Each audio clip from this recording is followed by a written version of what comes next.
Comme chaque jour, toute l'actualité high-tech, c'est sur 01net TV. On va maintenant évoquer Apple. Apple qui a annoncé au Salon de Genève son arrivée dans les voitures. Et oui, les voitures avec les volants et les écrans aussi maintenant. Et les 8 vitesses aussi. Ouais, de moins en moins. C'est vrai, c'est vrai. Ça s'appelle CarPlay et évidemment ça intéresse tous les possesseurs d'iPhone, on vous dit tout.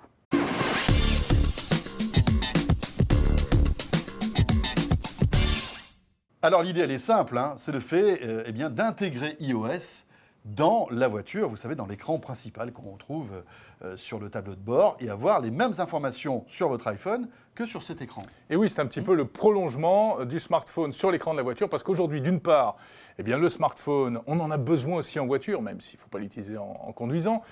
Et d'autre part, toutes les voitures ou presque ont ou vont avoir des écrans connectés. Mais l'idée, c'est d'avoir le prolongement de son smartphone dans la voiture, tout simplement. Alors, on parle d'Apple, mais Android aussi est en train de préparer son système. On en a parlé d'ailleurs durant le CES de Las Vegas il y a quelques semaines de cela. Alors François, il y a des choses qui existent déjà. Bien toutes sûr. les voitures avec connectivité Bluetooth. Vous arrivez, votre smartphone se branche tout seul et vous pouvez faire un certain nombre de choses.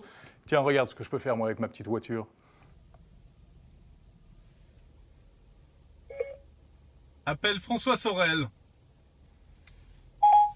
J'appelle François Sorel. Ouais, ok, Jérôme, là, je peux pas te parler parce que je suis en plein tournage. Merci beaucoup, à bientôt. Bon, enfin, ça marche déjà. Et on voit que donc l'élément clé, c'est le petit bouton sur le volant qui va lui aussi se généraliser.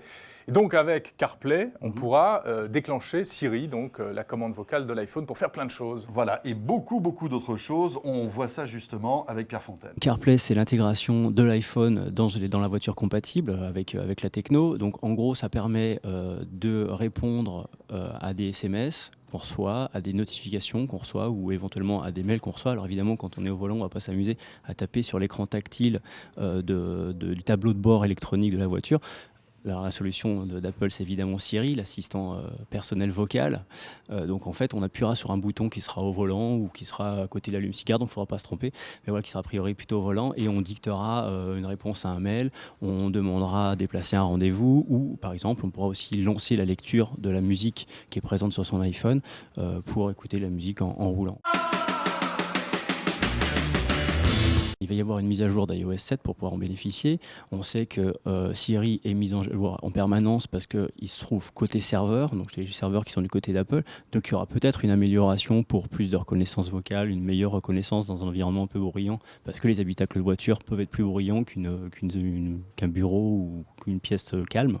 Donc certainement ils vont travailler là-dessus, certainement que ça passera aussi par un travail avec les constructeurs qui mettront des micros, plusieurs micros dans l'habitacle pour bien capter la voix de l'interlocuteur.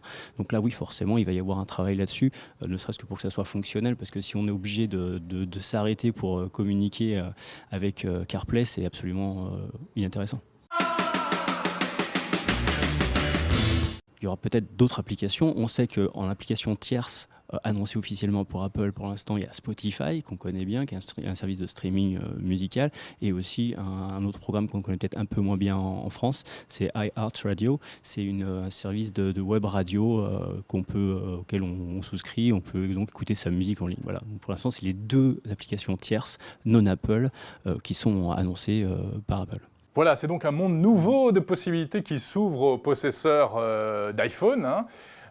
Puis c'est pas mal de l'ouvrir aussi à des applications tierces. Voilà, exactement. C'est-à-dire qu'à terme, on peut imaginer n'importe quel développeur pouvoir donc prolonger l'utilisation de son application dans la voiture aussi. Donc Spotify typiquement pour la musique pour commencer, et puis d'autres dans le système futur. de guidage, par exemple, Et Waze, etc., ça a du sens.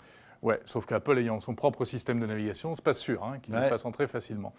Bon, alors Apple nous explique que pour concevoir ce CarPlay, qu'ils avaient déjà annoncé en fait, c'était quand l'année dernière. C'était l'année dernière au WWDC, la conférence des développeurs à San Francisco l'année dernière. Oui. Ils l'avaient un petit peu dévoilé, donc ils nous disent qu'ils sont partis d'une feuille blanche, ils ont tout mis from scratch, comme on dit dans cette industrie, pour monter un système qui soit transférable facilement sur des tas de véhicules. En fait. Alors, on connaît déjà les iPhones qui seront compatibles. Ce sont les iPhones de dernière génération, iPhone 5, 5S et 5C, avec ce fameux port Lightning, puisque c'est là-dessus qu'on va donc brancher son appareil. Alors d'ailleurs, il y a une petite incertitude. Est-ce que ça veut dire que ça ne fonctionnera pas en Bluetooth ? Oui, est-ce que ce sera que filaire ? Moi, je ne pense pas. Je pense qu'il y aura une combinaison des deux. Sinon, ils priverait d'une grande souplesse en Tout utilisant à fait, pas mais le l'idée Bluetooth. c'est aussi de pouvoir recharger son téléphone Ouais, quand on c'est est vrai. en voiture, parce qu'on sait que tous ces systèmes pompent énormément de batterie, que la plupart du temps quand on a un smartphone, qu'est-ce qu'on fait quand on rentre dans la voiture? C'est qu'on le recharge. Eh oui. Voilà, ça pourrait donc arriver cette année, Eh hein, ben, c'est ça la cette bonne année, nouvelle, exactement. avec des constructeurs qui ont déjà donné leur go.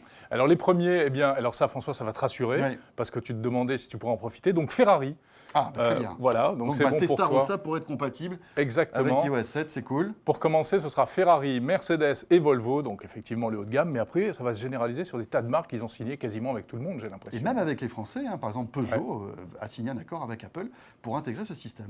Voilà, donc ça, vous l'avez compris, c'est pour l'univers Apple, iOS, iPhone. Mhm. Et évidemment, il y a des choses qui se préparent aussi autour de l'écosystème Android. Oui, on en parlait tout à l'heure, hein, Android qui a annoncé son système dans la voiture à l'occasion de ce CES 2014. Eh ben, on aura très certainement l'occasion de reparler de cette interaction entre le smartphone et la voiture qui va nous réserver plein de surprises cette année, j'en Et suis oui, sûr. parce que ce sont vraiment de gros enjeux, hein, à la fois pour les constructeurs de voitures, mais aussi pour les constructeurs high-tech.